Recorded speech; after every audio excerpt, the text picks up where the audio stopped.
नमस्कार। आकाशवाणी देहरादून से प्रस्तुत हैं प्रादेशिक समाचार। मुख्य समाचार। प्रधानमंत्री नरेंद्र मोदी 3 देशों के दौरे के पहले चरण में जापान के हिरोशिमा शहर पहुंचे। चमोली जिले में स्थित सिखों के पवित्र धाम हेमकुंट साहिब और लक्ष्मण मंदिर के कपाट कल खोले जाएंगे। सर्वोच्च न्यायालय ने विधानसभा और सचिवालय से बर्खास्त कर्मचारियों की विशेष याचिका को निरस्त कर दिया है। और हरिद्वार के भगवान दास आदर्श संस्कृत महाविद्यालय में नई शिक्षा नीति से भारतीय संस्कृति और भारतीय भाषाओं का विकास विषय पर राष्ट्रीय संगोष्ठी का आयोजन किया गया। समाचारों के साथ मैं नीता कांडपाल। अब समाचार विस्तार से। प्रधानमंत्री नरेंद्र मोदी 3 देशों जापान, पापुआ न्यू गिनी और ऑस्ट्रेलिया के दौरे के पहले चरण में जापान के हिरोशिमा शहर पहुंचे। यात्रा के पहले चरण में श्री मोदी जापान में प्रधानमंत्री फूमियो किशिदा के निमंत्रण पर G7 शिखर सम्मेलन में भाग लेंगे। विदेश सचिव विनय मोहन क्वात्रा ने नई दिल्ली में संवाददाताओं को बताया कि G7 शिखर सम्मेलन में अनेक प्राथमिकताओं पर विचार विमर्श होगा। विदेश सचिव ने बताया कि हिरोशिमा में हो रहे शिखर सम्मेलन में भारत की भागीदारी 3 औपचारिक सत्रों में होगी। 2 सत्र कल होंगे और तीसरा सत्र 21 मई को होगा। चमोली जिले में स्थित सिखों के पवित्र धाम हेमकुंट साहिब और लक्ष्मण मंदिर के कपाट कल खोले जाएंगे। कपाटोद्घाटन से पहले आज सुबह मुख्य पड़ाव गुरुद्वारा गोविंद घाट से बैंड बाजों की धुन के साथ पंच प्यारों की अगुवाई में पवित्र निशान के साथ सिख श्रद्धालुओं का पहला जत्था हेमकुंट साहिब के लिए रवाना हुआ। ये जत्था आज शाम रात्रि विश्राम के लिए घांगरिया गुरुद्वारे में पहुंचेगा। कल सुबह यह जत्था हेमकुंट साहिब के लिए रवाना होगा। पहले जत्थे में लगभग 650 सिख श्रद्धालु शामिल हैं। वहीं यात्रा मार्ग से बर्फ हटाने का काम युद्ध स्तर पर जारी है। जिला प्रशासन ने यात्रा मार्ग पर बर्फ को देखते हुए यात्रियों की संख्या सीमित रखी है। प्रशासन के अनुसार बीमार व्यक्ति व 60 वर्ष से अधिक उम्र और बच्चों के लिए फिलहाल यात्रा की अनुमति नहीं है। प्रशासन के अनुसार यात्रा पर आने से पहले श्रद्धालुओं को पर्यटन विभाग की वेबसाइट registration&touristcare.uk.gov.in पर पंजीकरण कराना अनिवार्य है। नैनीताल स्थित राजभवन में आज से 3 दिवसीय 18वें गवर्नर्स कप गोल्फ टूर्नामेंट की शुरुआत हो चुकी है। इस अवसर पर राज्यपाल लेफ्टिनेंट जनरल गुरमीत सिंह ने कहा कि गोल्फ टूर्नामेंट का आयोजन नैनीताल सहित पूरे उत्तराखंड की राष्ट्रीय व अंतर्राष्ट्रीय स्तर पर एक विशिष्ट पर्यटक स्थल के रूप में पहचान स्थापित करने में मददगार साबित होगा। राज्यपाल ने कहा कि गोल्फ टूर्नामेंट में 6 वर्ष के बच्चे और 75 वर्ष से ऊपर तक के सुपर वेटरन खेल रहे हैं, जिससे टूर्नामेंट की रोचकता बढ़ी है। गौरतलब है कि इस वर्ष 125 खिलाड़ियों ने प्रतियोगिता के लिए पंजीकरण कराया है। पहले दिन 9 महिला और 9 जूनियर गोल्फर समेत कुल 58 गोल्फर खिलाड़ियों ने प्रतियोगिता में भाग लिया। अल्मोड़ा के उदय शंकर नाट्य अकादमी में आज जिला शिक्षा विभाग ने विज्ञान प्रोत्साहन कार्यक्रम का आयोजन किया।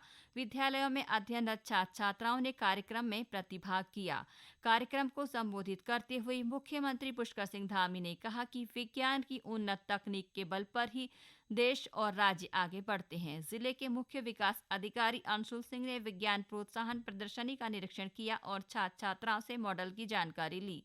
उन्होंने कहा कि कार्यक्रम का उद्देश्य छात्रों को नई तकनीक की जानकारी देने के साथ ही उनमें एक नई सोच विकसित करना है। हमने अल्मोड़ा के हर इंटर कॉलेज से एक बालक और एक बालिका को बुलाया है, साथ में एक टीचर को बुलाया। इसका मेन एम ये है कि जो भी हमारी न्यू टेक्नोलॉजीज हैं, जैसे साइबर सिक्योरिटी है, ड्रोन्स है, आर्टिफिशियल इंटेलिजेंस है, नैनो टेक्नोलॉजी है, रोबोटिक्स है, इनके बारे में आप उन्हें सेंसिटाइज करा सकें। इसमें यूकॉस के माध्यम से हमारे यहाँ काफ़ी स्पीकर्स आ रखे हैं जो आज अपने लेक्चर्स यहाँ देंगे, साथ साथ वो एप्लीकेशन बेस्ड और हैंड्स ऑन भी बच्चों को कराएंगे। युवा कार्यक्रम एवं खेल मंत्रालय भारत सरकार की ओर से पौड़ी में जिला युवा उत्सव आयोजित किया गया। इस उत्सव में अमृतकाल के पंचप्रण की थीम पर विभिन्न कार्यक्रम आयोजित किए गए।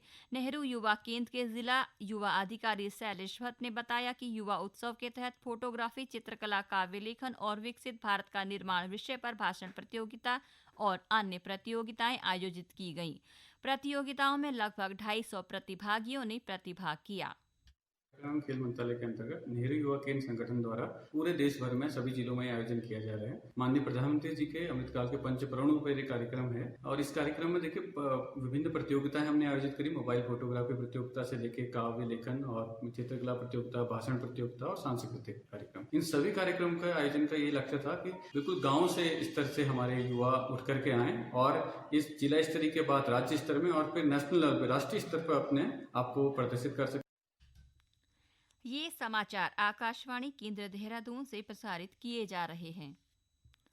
सर्वोच्च न्यायालय ने विधानसभा और सचिवालय से बर्खास्त कर्मचारियों की विशेष याचिका को निरस्त कर दिया है। उत्तराखंड विधानसभा सचिवालय की ओर से पैरवी कर रहे वकील अमित तिवारी ने बताया कि वर्ष 2021 में विधानसभा में तदर्थ रूप से नियुक्त हुए 72 कर्मचारियों की याचिका को उच्चतम न्यायालय ने निरस्त कर दिया है। उन्होंने बताया कि सर्वोच्च न्यायालय ने विधानसभा अध्यक्ष ऋतु खंडूरी भूषण के फैसले को सही ठहराया है। गौरतलब है कि विधानसभा अध्यक्ष ने नियम विरुद्ध तदर्थ नियुक्तियों के खिलाफ कार्यवाही करते हुए 2016 से 2021 तक तदर्थ आधार पर नियुक्त 228 कर्मचारियों को विशेषज्ञ जांच कमेटी की रिपोर्ट के आधार पर उनकी सेवाएं समाप्त कर दी थी। उत्तराखंड विधानसभा में अब सभी खाली पदों को उत्तराखंड राज्य लोक सेवा आयोग और उत्तराखंड अधीनस्थ सेवा चयन आयोग के माध्यम से भरा जाएगा।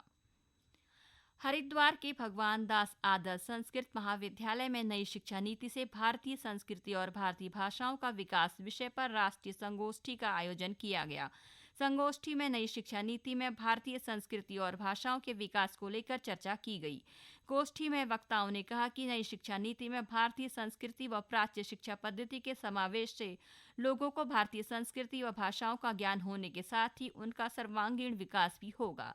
भारतीय ज्ञान विज्ञान परंपरा का प्रचार होने से भारत विश्व गुरु की भूमिका निभाने में अग्रसर होगा। संस्कृत समाधान प्रतिष्ठान के निदेशक चांद किरण ने बताया कि गोष्ठी में नई शिक्षा नीति को बहुआयामी बनाने पर भी मंथन किया गया। उन्होंने कहा कि नई शिक्षा नीति के तहत सभी भारतीय भाषाओं में छात्रों को शिक्षा मिले और उन भाषाओं में संस्कृत का योगदान हो, इस पर भी विचार किया गया।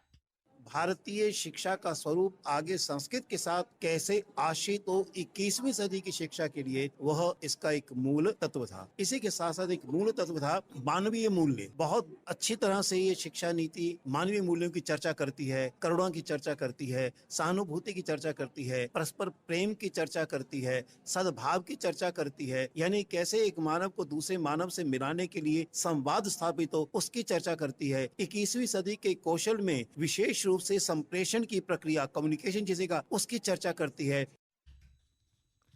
आजाद हिंद फौज के सिपाही रहे बागेश्वर जिले के एकमात्र जीवित स्वाधीनता संग्राम सेनानी 101 वर्षीय राम सिंह चौहान को अस्वस्थ होने पर जिला अस्पताल में भर्ती कराया गया। बागेश्वर जिले के गरुड़ ब्लॉक के पास देव वजूरा निवासी स्वाधीनता संग्राम सेनानी राम सिंह का उपचार जिला अस्पताल के चिकित्सकों की निगरानी में चल रहा है। गौरतलब है कि पासदेव निवासी राम सिंह चौहान आजाद हिंद फौज के जांबाज सिपाही रहे हैं। वे गढ़वाल राइफल में तैनाती के दौरान ही सशस्त्र आजाद हिंद फौज में शामिल हो गए थे।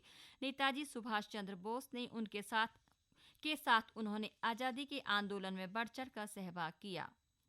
प्रदेश में चार धाम यात्रा चरम पर है। अब तक 10,50,000 से अधिक श्रद्धालुओं ने चार धाम के दर्शन किए हैं। वहीं उत्तरकाशी के जिलाधिकारी अभिषेक रुहेला ने आज यमुनोत्री और गंगोत्री धाम की सुगम और सुरक्षित यात्रा के संपादन के लिए नामित नोडल अधिकारियों और सेक्टर मजिस्ट्रेटों को आवश्यक दिशा निर्देश दिए। जिलाधिकारी ने कहा कि श्रद्धालुओं की बढ़ती संख्या के अनुसार मूलभूत सुविधाएं भी बढ़ाई जा रही हैं। वट अमावस्या के दिन प्रदेश के विभिन्न भागों में महिलाओं ने वट सावित्री व्रत रखकर वट वृक्ष की पूजा अर्चना की और अपने पति की दीर्घायु की कामना की।